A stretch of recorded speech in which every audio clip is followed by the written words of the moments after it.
Well, good evening, everyone. It is 6:30. I'd like to welcome everyone to the October 8th, 2025 meeting of the Brentwood Planning and Zoning Commission. If you could please join me in the Pledge of Allegiance. Pledge allegiance to the flag of the United States of America and to the republic for which it stands, indivisible.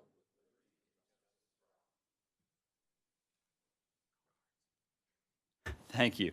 Next item of business is to call the roll. Mr. Moran, could you please call the roll? Yeah, thanks, Mr. Chairman. Mark Fafazza. Here. Paul Moran's here. Brian Nolan. Here. Jack Shelton. Here. Lisa Shering. Here. Sherry Bilderbeck. Here.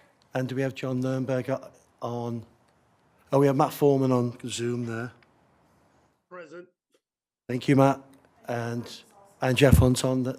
Yep, thank you. Yep, so we have a quorum, Mr. Chairman. Thank you, Mr. Moran.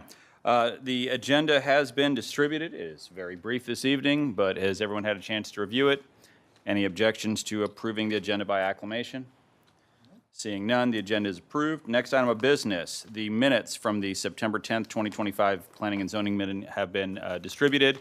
Are there any corrections or changes that need to be made to the minutes? Seeing none, any objection to approval by acclamation? Those minutes stand approved. Are there any citizens requesting to speak to the Planning and Zoning Commission on items not on the agenda this evening? Online, anyone wishing to address the commission?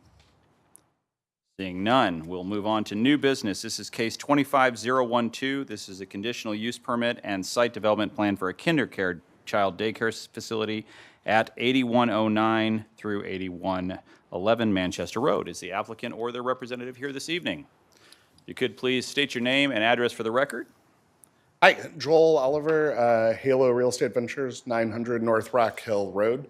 First of all, we could not be more thrilled to be here after the years we have as the master developer for this corridor and the countless hours we have been having our first project to do this with you guys is really exciting. So the process so far with staff has been phenomenal. We also have Mike here from Quattro who will speak. They will actually be the building owner and doing the on-the-ground development work for KinderCare. So we're here for questions. I believe the design team is also on the phone. The only request that we made of staff from their report is this one plan that we'd like to call attention to. In the staff report, it references the original, I believe, PGAV plan for kind of the comprehensive area. Whitney and I had some dialogue just that it was, we believe, relevant to show this also, as this is the official exhibit to the redevelopment agreement for kind of the conceptual site plan for the entire redevelopment corridor along Manchester. So this specific site is actually, it's an interesting one because of the topography and the hill up Porter is very challenging. So there is not a specific building shown on that corner. The north side in general was just shown as various commercial uses in the approved plan to the redevelopment agreement. So that's obviously pretty different than the very large multifamily building that was shown in the PGAV plan that would have terminated Porter. So we just, as a point of reference, we ask that that be shown also, but we're excited to go through this with you guys. Thanks, Mr. Oliver. Yep, and so we'd love to hear about the plan and what we're looking at this evening. Yeah, thank you so much. My name is Mike Haig with Quattro Development. We're representing KinderCare for this proposed development at, I believe it's 8109 and 8111 Manchester Road. We have worked with KinderCare on a similar project in neighboring Shrewsbury, and we're excited to bring a new facility, hopefully, to Brentwood. KinderCare is very excited about this market. I think they're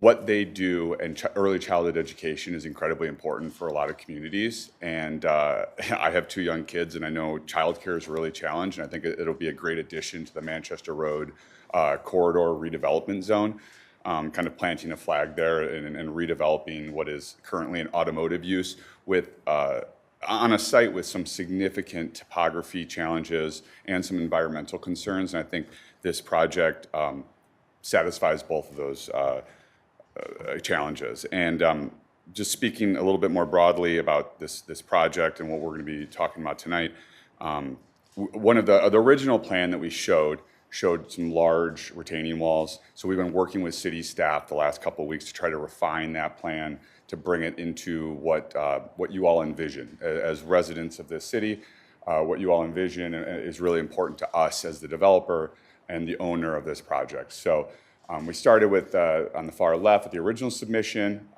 All of these submissions show a 12,000-foot KinderCare facility. With how KinderCare works and how a lot of these childhood education companies work is the footprint of the building is really challenging to change just because of a lot of the child safety and health licensing requirements with per square foot per student, and also the student ratios and teacher ratios have to be kind of fixed based on the economics of the site. So we really have to do, what we can work with is the playground, and we've shown from revised site plan 1 to revised site plan 2 is moving the playgrounds around. That's pretty flexible, and obviously parking and landscaping. So we've worked with our team of engineers and architects to try to bring something that's a little bit closer, despite the challenges of, I believe it's a 34-foot difference from Manchester Road to the north end of our property, from south to north, 34 feet. So there are some challenges, and there are going to be some retaining walls, but we were able to move them from evenly balanced on the site, which was the original submission, to I think a sloped gradient from Manchester up that would just be landscaped nicely, and then have a much larger. It's a different type of retaining wall. I think it's reinforced, but we would try to decorate that with some sort of stamped concrete look to make it less plain. But that would be, I think, up in the 22 feet range on the north end on the revised site plan option 2. There are some further revisions that we're looking at with regards to landscaping requirements that we've talked about this last week with consultation with the landscape architect, et cetera. We've also had some revisions on the elevations to try to match what the community wants. So we've included some architectural features on the south elevation, which is going to match the front elevation, which would be their east side that faces Porter.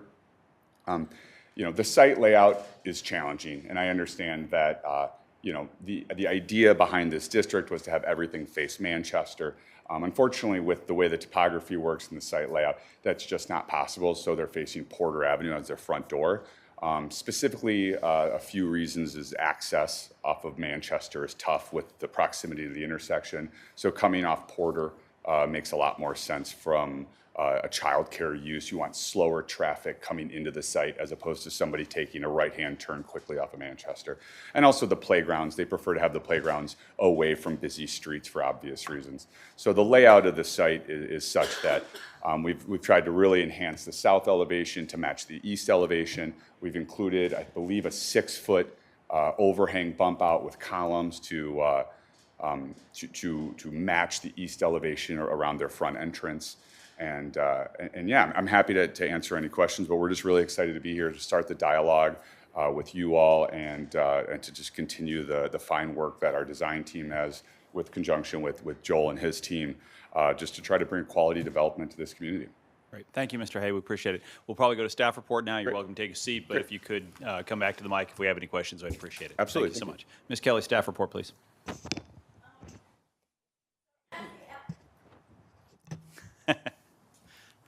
As the applicant has indicated, this is for a child daycare facility at 8109 through 8111 Manchester Road. And this is the first real significant project as part of the Manchester redevelopment. The original site was developed in 1950, and the remainder area is largely vacant. As part of the Manchester corridor, there are some specific site requirements. What was mislabeled as a 50-foot setback is actually 65 feet from Manchester Road. However, much of the Manchester Road corridor zoning district does allow for your review to waive any of those other requirements due to the special nature of what we want to see occur in this area. Again, the Manchester corridor does specify or prefer that it be oriented along Manchester Road. They've upped the design elements. That's not currently showing on the site plan, but it was showing in the renderings. And again, here's the version that would have the retaining wall. There would be a number of fences for the retaining wall, so staff does prefer that it be the more sloped version. So this is, sorry, just there was three options that were presented. Let me just make sure I'm understanding. This was the first option, then there was option 1, option 2 after that? Yes. All right, and, okay, thank you. Which, Yeah, could you show that initial submission again?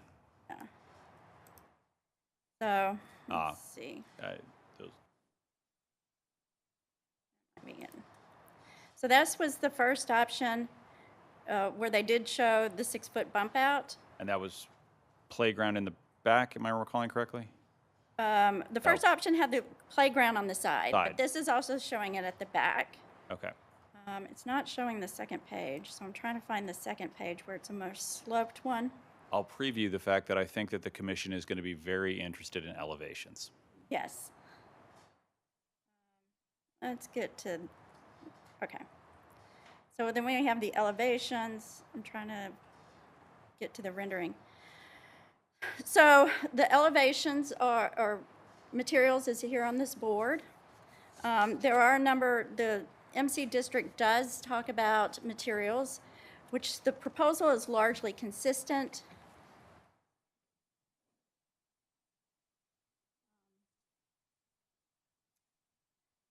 You know, they want natural stone, a brick veneer, use of 3 different materials. So it is largely consistent. It does use a split face CMU, which is at this water line down here below, and asphalt shingles. So the floor plan, again, the big issue that staff had a concern was the number of retaining walls along the front, so we do prefer the landscaped version and moving the playgrounds to the rear. That does create a rear retaining wall of 20 feet, so that would have to be engineered.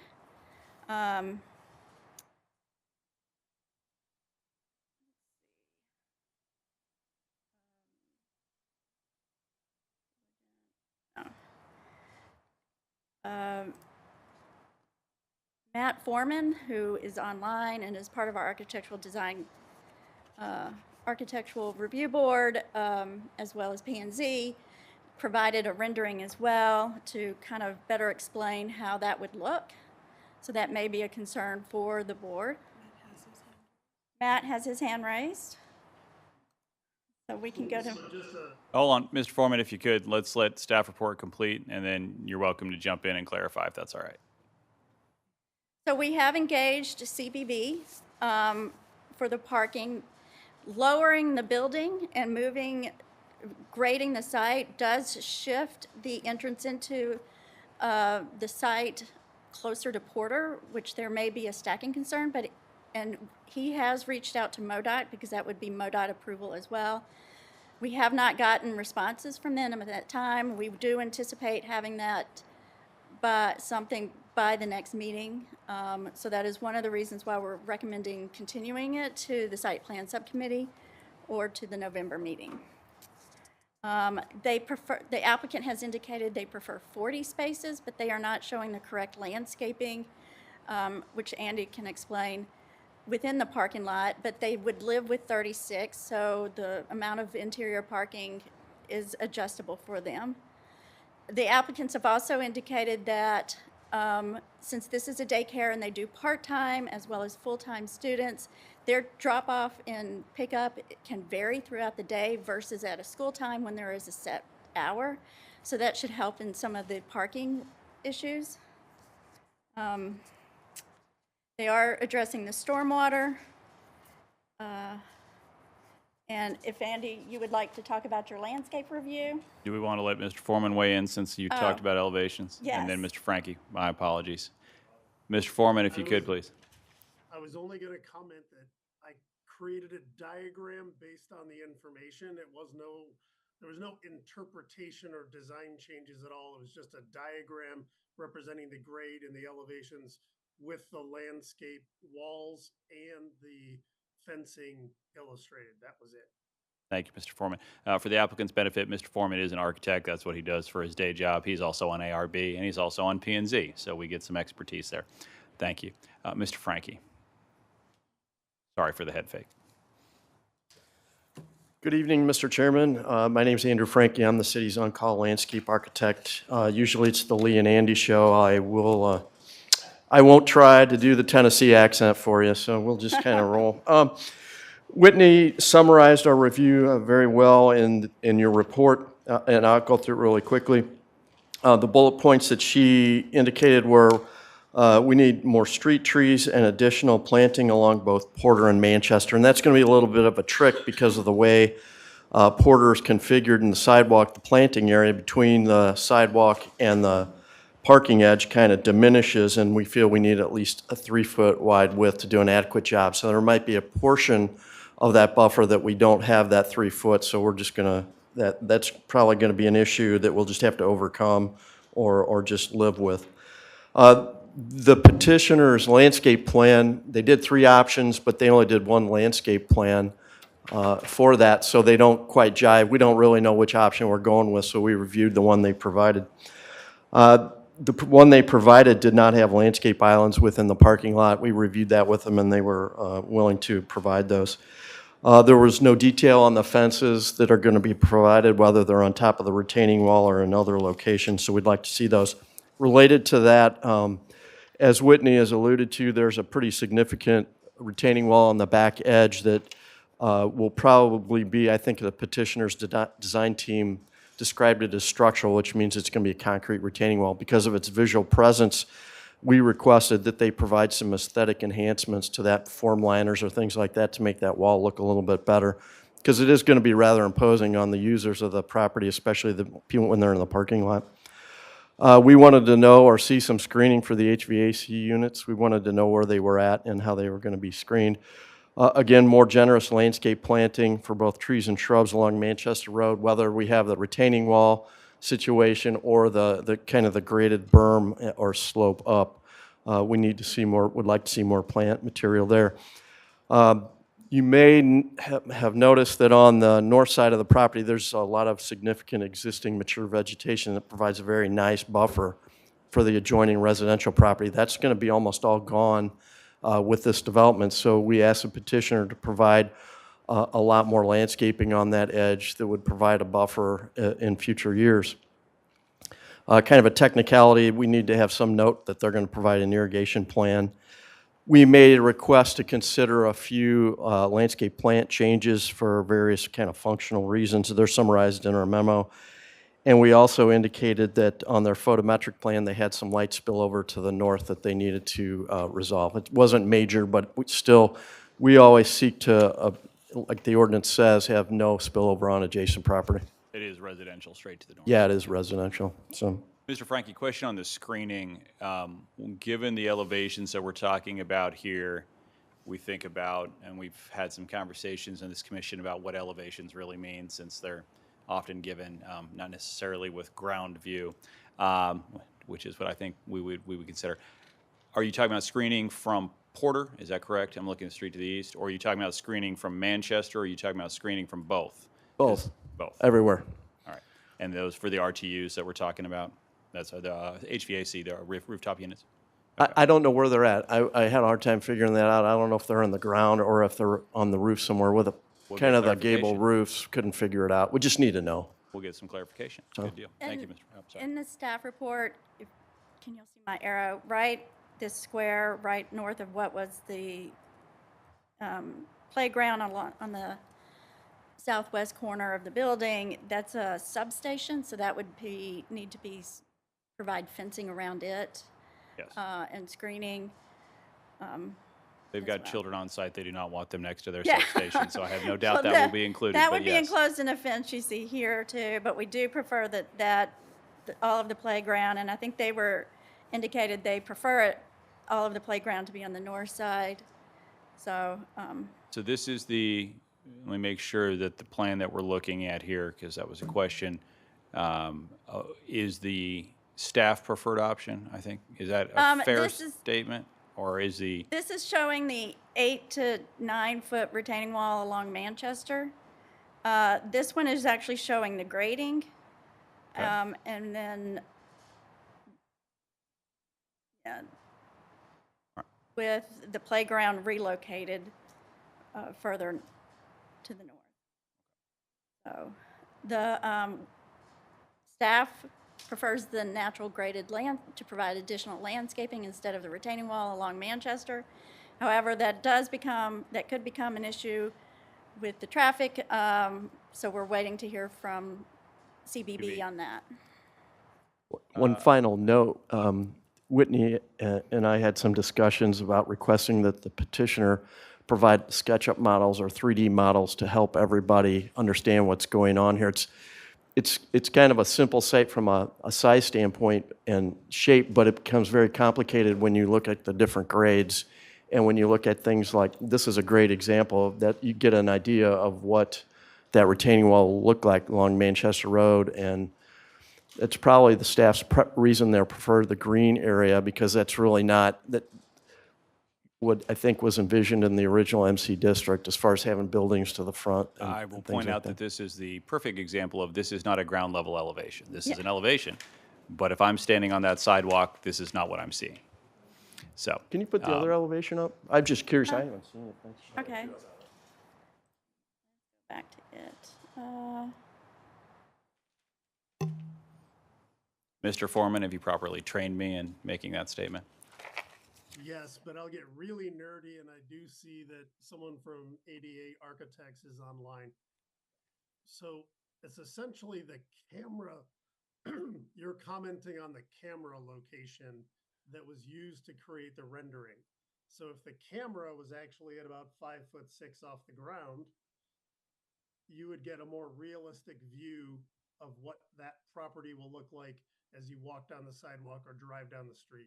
So there's a few liberties have been taken with the three-dimensional renderings to probably display more comprehensively what's on the site, but it may not be a true representation of what you get driving down the street. Thank you. I've learned something in my time here. We'll take it. We will get to questions from the commission here. Mr. Frankie, anything else for us, though? Nothing. Any questions? Any questions for Mr. Frankie so he doesn't have to do the up and down? But I think that we have I can handle more it up and down, questions. but I would also add the slope of the landscaping does eliminate the fence on top of the, Yep, I noticed that. not the fence, but the safety barrier on top of the retaining wall, which adds to, yeah, That's the one we wanted to see. yeah, that's the one. this is actually a really good example. It's sort of a trade-off. You get the less impact of the slope along Manchester Road, but when you go back, you can see that when you look in the background, Yep. that back wall gets pretty impressive. And with the width of the building, exactly. You're not screening that from the street. You're not, and the folks coming up a Porter, and we'll have some conversations about that. So, but I understand. So this is the staff preferred, and I can see the significant difference. So I appreciate that. We will get to questions. Actually, one. Hold on, make sure. Traffic we're going to get. Actually, question, Ms. Kelly. I assume notices were sent out about this. I can imagine that traffic would be a concern for residents in the neighborhood and those within certain distance. They were sent out, and We have not heard response. Interesting. All right. Ms. Bilderback. Thank you, Mr. Chairman. So this is actually, I guess, kind of about the landscaping. I don't know if there's anything for you to answer yet or not, but I'm going to say something good, so you might want to reply to it. I think all your comments are really spot on. I think those are all really important. I mean, when I looked at the landscape plan, I noticed it needed a lot more love, just even at a quick glance, I could see that. So the comments about the planting materials and all that, and for my personal opinion, I am very sensitive to the giant wall, right? So I think that, to me, the only option is to even look at is the one with the slope that cuts down the size of the retaining wall. I'm also really concerned about having a 22-foot wall as well.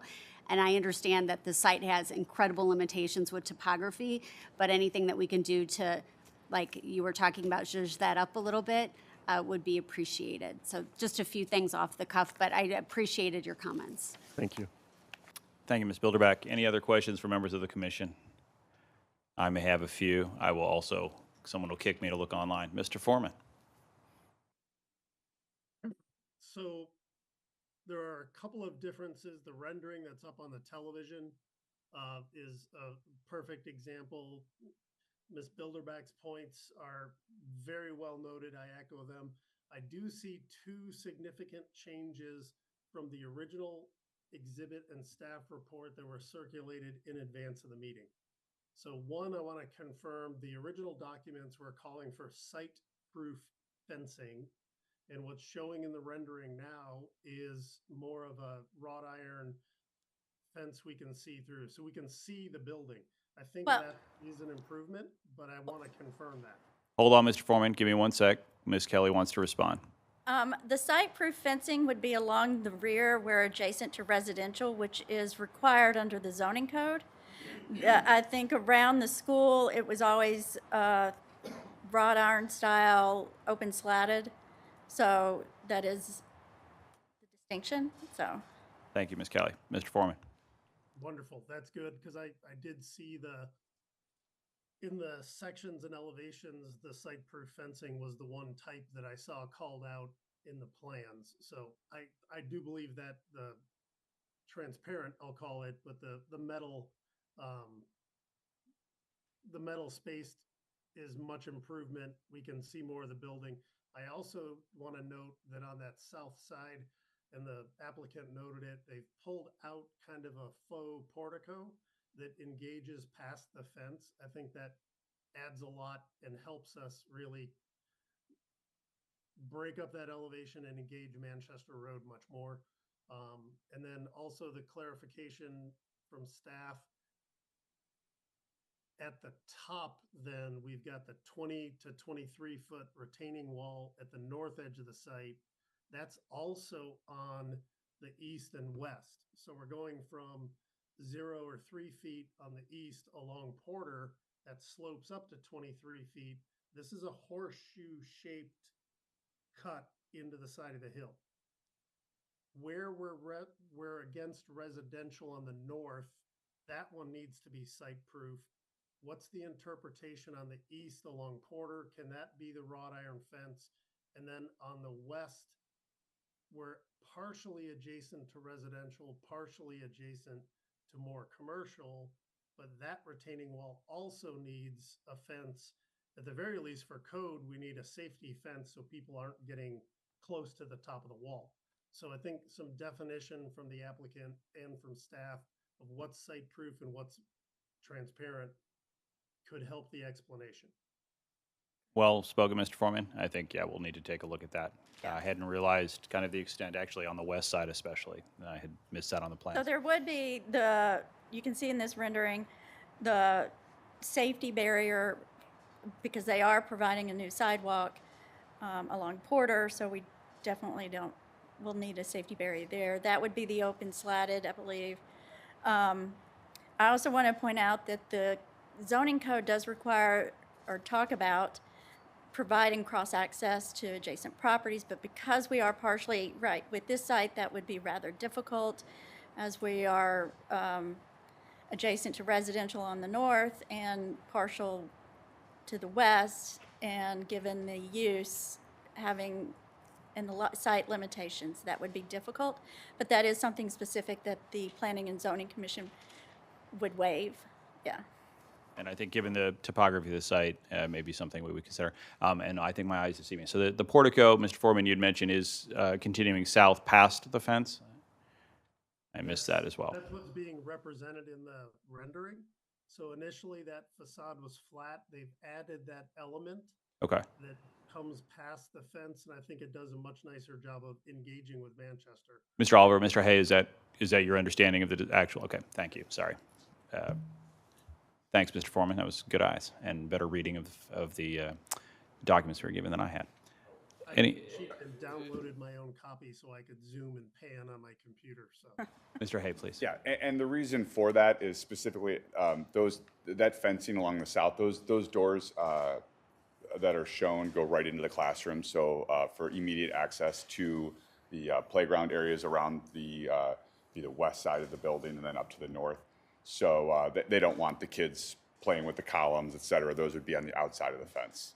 Understood. But those fences are there for keeping kids from between toddler age and pre-K. From teacher opens the door and they all just run outside. They keep them fenced in. I do believe that there was a staff comment on a entrance to the south, that is preference for the zone, understanding it's facing Manchester. I do see that there is signage, so at least we're recognizing it. It appears to be an entrance in some ways, but recognizing that there may be some interest in not having multiple entrances to a daycare and a childcare facility. I think that that's something to consider as well. Other questions from, sorry, excuse me, of course. Mr. Shelton. Thank you. So, Whitney, could I ask you a question? You had mentioned, or I guess first of all, so option 2, what we're calling, is staff preferred. Option 1, I guess 1A, the other option 1, with the retaining wall in the front, there's not anything statutorily wrong with that to be there. I guess the traffic is going to be a big component that we don't have the answer to, I understand. But if we find out that there's a concern with the traffic, the option 1 is an option. That is something that P&Z can review. And I guess then to that point, can you go into, you mentioned the setback issue, does that play into that at all? That does not, a retaining wall does not play into a setback, it's the building. Okay. Which also under the MC district does allow you to waive the setback. The building at the corner, let's get to, there we go. You can see right here, the building is slightly angled. The building is at this corner, at the southeast, is right at the 65-foot setback from the center line of Manchester Road. The projection would be roughly in this area, and that would be 6 feet in front, but because of the angle, it can fit within that. We do allow, not just in the Manchester corridor, but anywhere, open porches and porte cocheres kind of things or porches, front entry elements to project up to 5 feet into a required front setback. So this would still meet that, but under the MC district specifically, you can waive the 65-foot limitation, and if y'all would like to see the building move closer, that is an option at the Planning and Zoning Commission and Board of Aldermen. Okay. So. Thank you. Thank you, Mr. Shelton. Nolan. Yep. I'd like to just follow up on that. I think there's a great design. I guess, is the building in the same location on all 3 options, correct? The building is not moving. Correct. Okay. My concern is, why did the entrance off of Porter move?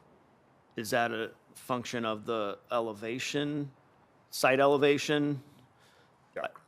I'm not a- concerned with it. I think it should be further back, but I guess Sure. that's. I'm not a civil engineer, but what our civil team has told us is that they set the elevation of the floor of the building is essentially set by where due to the topography of the site, by where the ingress and egress off of Porter is. And then talking with the traffic consultant on the call that we had, I believe, a week or 2 ago, he would, it's either preferable to have the adjacent property to the, across Porter Avenue, to either have them line up or to be completely offset. They shouldn't be slightly misaligned. And so the option 1 had us further, the entrance off of Porter further north, but that set the elevation of the building higher, which means we had a higher retaining wall in the front. Whereas if you move the entrance and exit off of Porter Avenue, even with the property to the east, then we can set the elevation lower for the floor of the building, so that way we can reach Manchester Row with the berm, as opposed to having a retaining wall of 9 to 10 feet.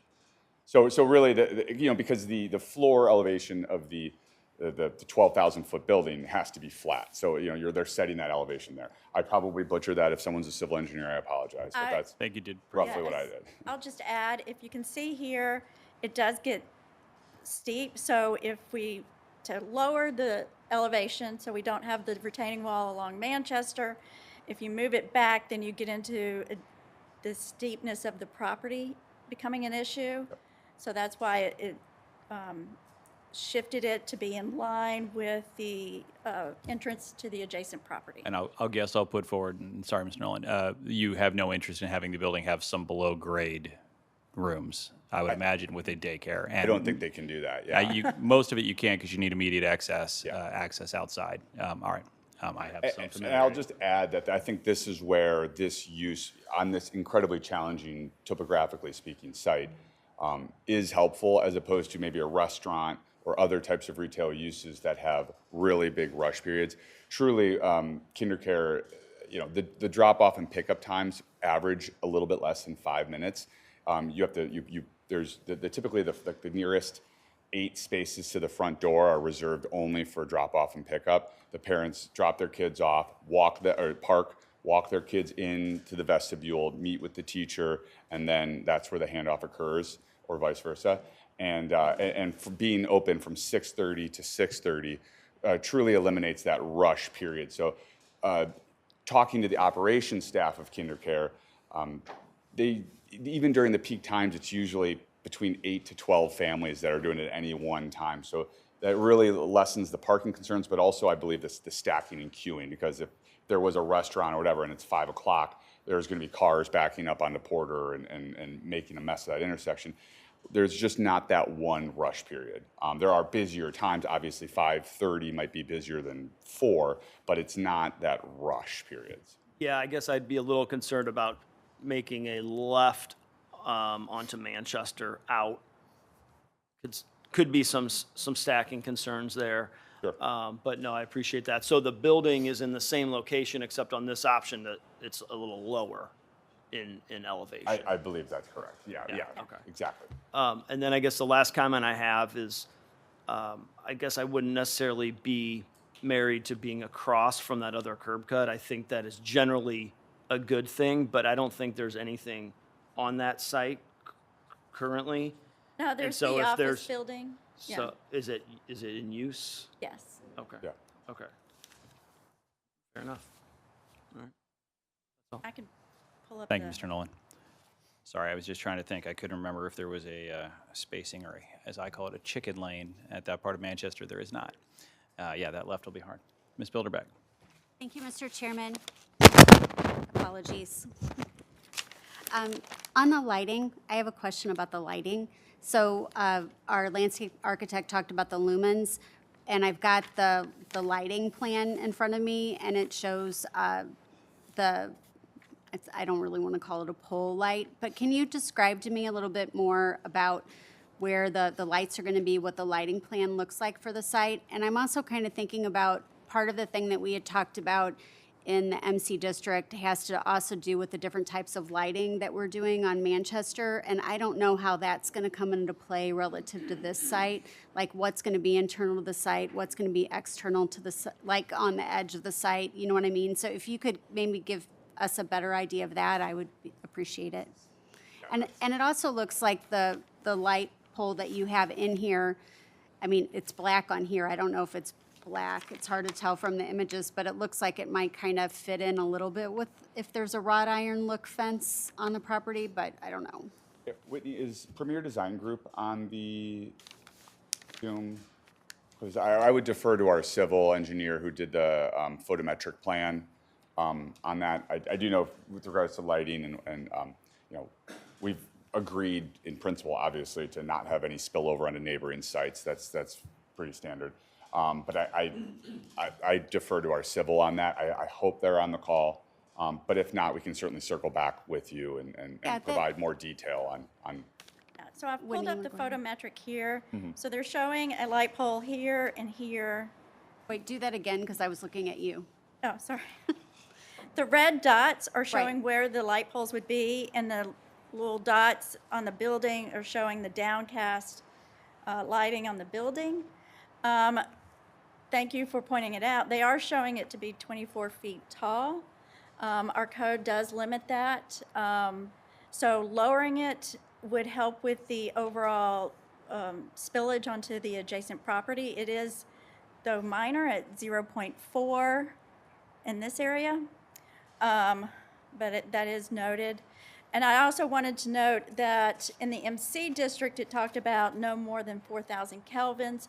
We have since revised that under a different section that it's no more than 3,000 kelvins at night for that was done later.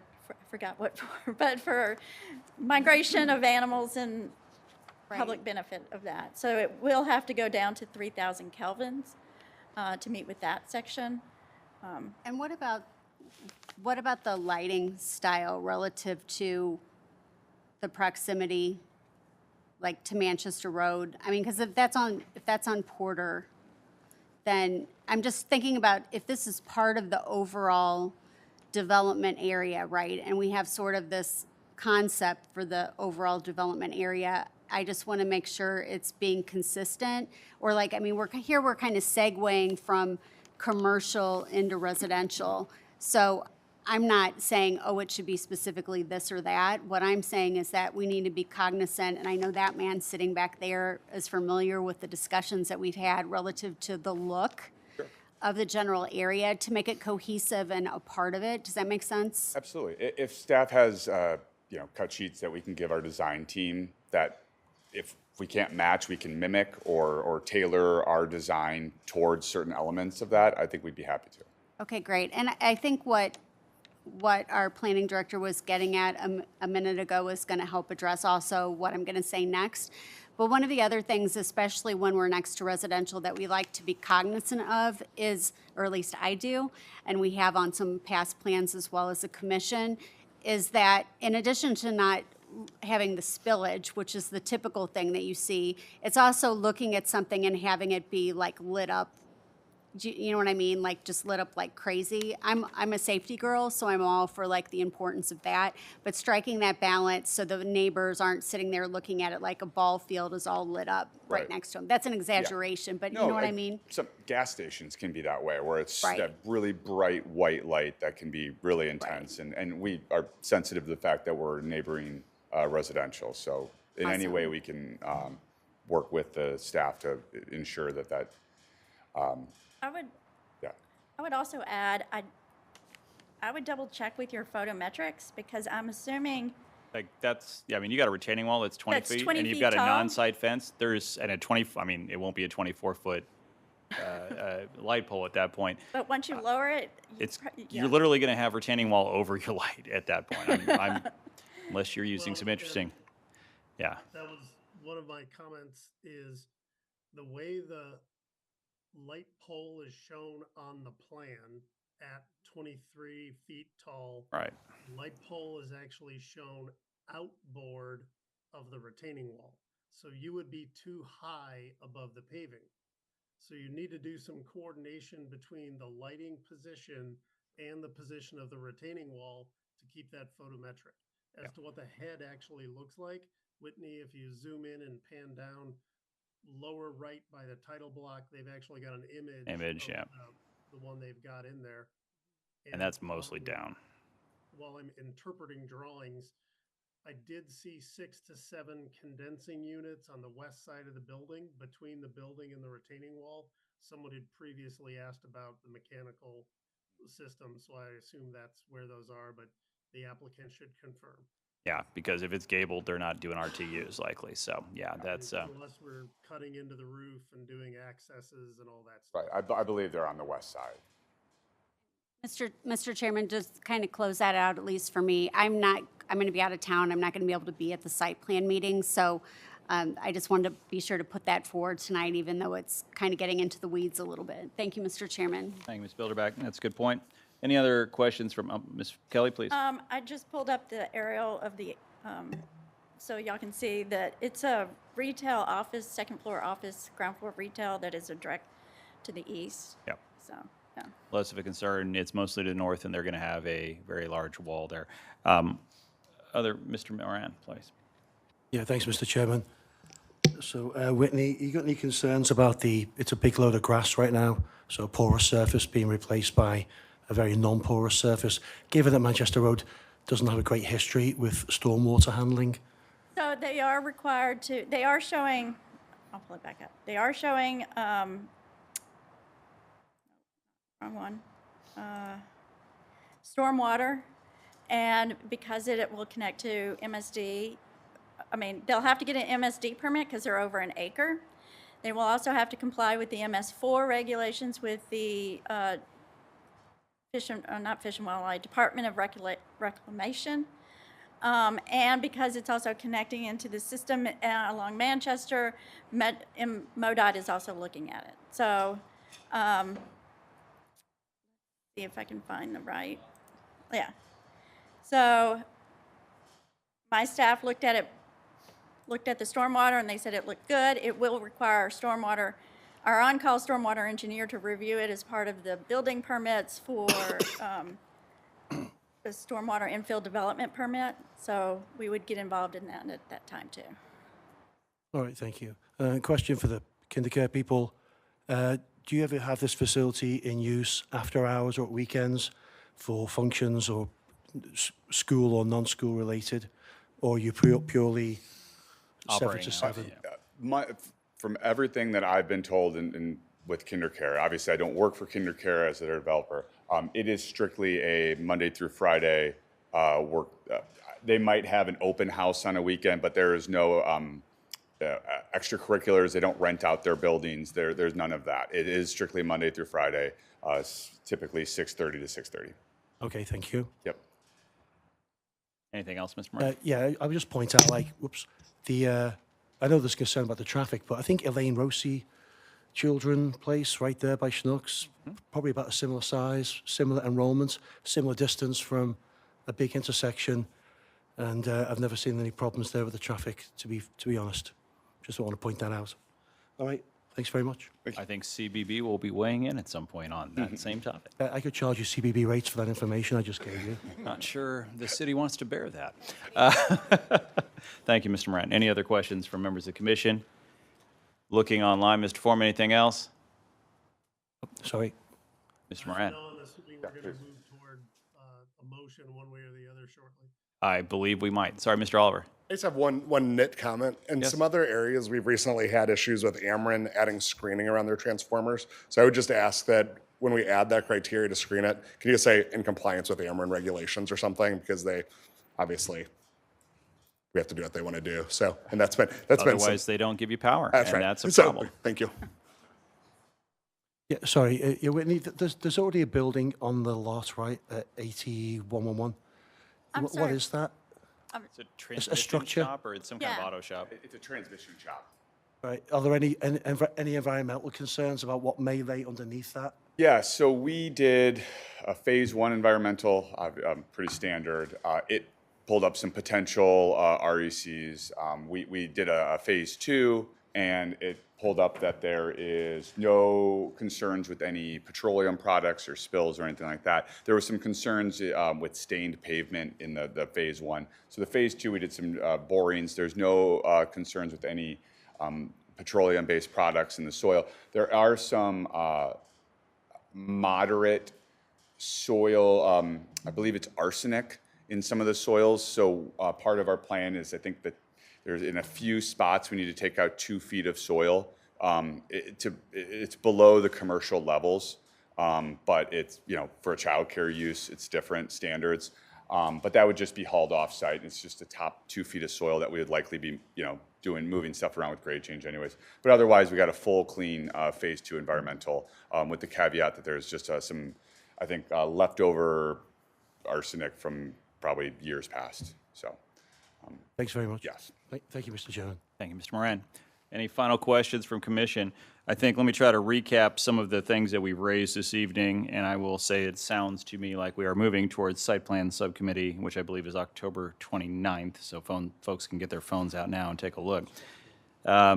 We have the retaining wall issue. The one thing I will note as well is with the orientation of the building, obviously, if we're talking about the staff preferred, which I think I'm hearing is probably commission preferred, there will be very visible, and I think we've talked about some things to soften that, to make sure we break up the structure there. It will be very visible, and so we'd be interested in ideas on that. Traffic and parking, I know we're waiting on CBB for. Fencing has been raised, and some about illumination. I know that Mr. Frankie raised a number of landscape issues, but I understand that those have been largely accepted, and we'll talk through that.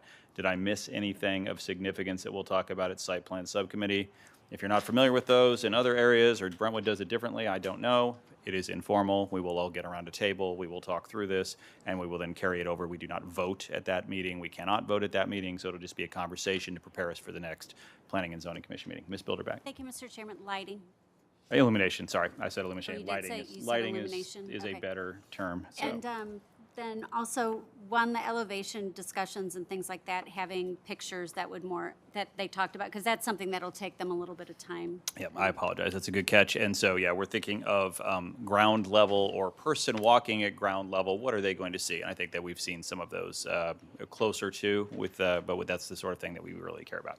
Mr. Favazzo. On the line of the elevations, would it be possible to get a view facing, what would it be, northeast? Because that's coming like from the building next to it, because now, like, those parking lots are flat, so there's going to be a retaining wall now next to that building right on Manchester, so could we see what that'll look at like? We had our architect obviously do the ones that we submitted. But we Right. can have them do additional ones, and we also, Joel's saying, maybe get a SketchUp model where you can pivot around the perspective and a 3D modeling. But yeah, we absolutely can get you additional views from hopefully all angles that are required. That would be outstanding. Yeah. Thank you, Mr. Habe. Yep, you're welcome. Anything else from staff, Ms. Kelly? And I don't want to revise landscape plan, since you have indicated the preferred option, we need to see a revised landscape plan with that preferred option at this time, yeah. Is there a motion from the commission? I make a motion to move this to the subcommittee meeting on October 29th. Second. We have a motion, we have a second. Any further discussion? I think we could do a voice vote on that. Ms. Carr has left, but I'm pretty sure we can for a move to subcommittee. All those in favor say aye. Aye. All opposed, same sign. We will have this on October 29th at 6 p.m. 6 p.m. It's been years, and I should know this by now. 6 p.m. We will usually meet in the conference room in the back.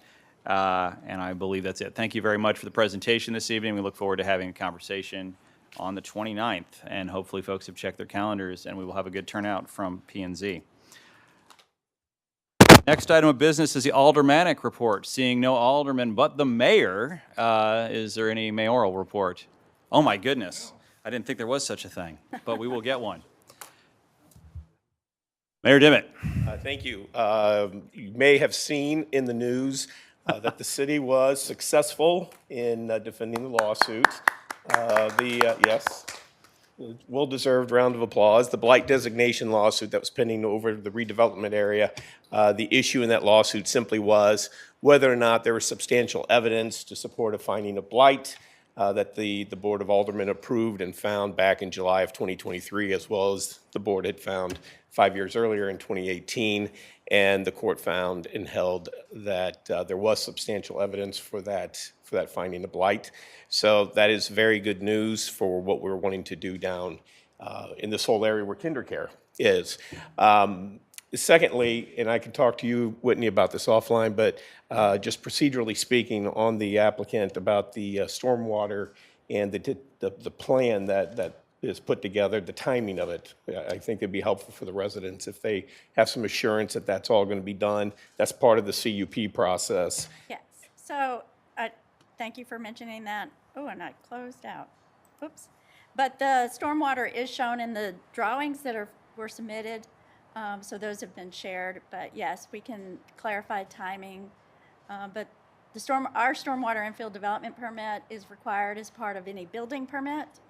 And then that would also require MSD approval, so they'd have to submit for that first too. And then they have to submit to the state for the MS4 permit Okay. prior to the issuance of the final building permits. Those Okay. all have to be approved. Because, we're very sensitive, Yes. obviously, about water down there. There's two sources of it. One is Deer Creek, and we believe that we've addressed that through the flood mitigation portion of the Brentwood Bound project. The other source of flooding down in that area is from stormwater runoff, and which is one of the reasons we want redevelopment down there, because when we redevelop those properties, then we can deal with the stormwater runoff. And since we're taking a huge pervious surface and turn it into an impervious surface, I'm sure there are a lot of residents would want some assurance that all that runoff is going to be dealt with on site. Correct. Okay, And it will connect south into the Manchester Road sewer, underneath the Manchester Road. wonderful. Farm sewer system. And then the last thing, it's not so much a report as much as it is a thank you. Commissioner Bilderback had resigned her position from the 353 Corporation. And on Monday night, I appointed someone to fill that vacancy, and it was sitting next to you, Jack Shelton was willing to do that. And, but as I said Monday night, the city owes you a debt of gratitude. You have been a true public servant. You have served on this commission, not just years, but decades. And you've also served on the 353. I think you were probably one of the first, you were when it was formed back in whenever that was, 2000 or 1919, I don't know when it was formed, but. It's been like 25 years. 25 years, yeah. And so informally, Sherry has been a huge part of what has taken place on the north side of the city and that transformation. So the city, again, on behalf of the city, I wanted to thank you since I didn't get a chance to do that at the 353 meeting. So again, thank you so much. Thank you very much, Mayor. It's been an honor and a privilege, and I'm so excited to see this finally happen. I mean, this whole area is part of why the 353 board was started to begin with, because it's something the citizens have wanted for a very long time. And to see it actually happening with your leadership and the Board of Aldermen and the staff, it's been incredible. So it's been an honor, and I'm looking forward to this project and all the ones to come. Thank you, Mayor David. Thank you, Ms. Bilderback, for your service. Mr. Sheldon, thank you for stepping up. Director's report, please. Well, I will note that Alderman Lockmuller is on Zoom if he would like to provide an alderman report. Uh-oh, his ears were burning. Yeah. Alderman Lockmuller, would you like to give a aldermanic report this evening? I'm not seeing a hand raised, so. I am not. We will move on. Director's report, please. Thank you for joining, though. At the November meeting, we will have this continuation. We have 3 applications pending. Outstanding. Woohoo. Yeah, so we will have a busy night. Please mark your calendars. Actually, the deadline is next week, so we could even get more. So we're moving along. Excellent. Is there any other items of business for the commission? With that, I'll remember my new power, and we have completed our business. We stand adjourned. Thank you, everyone.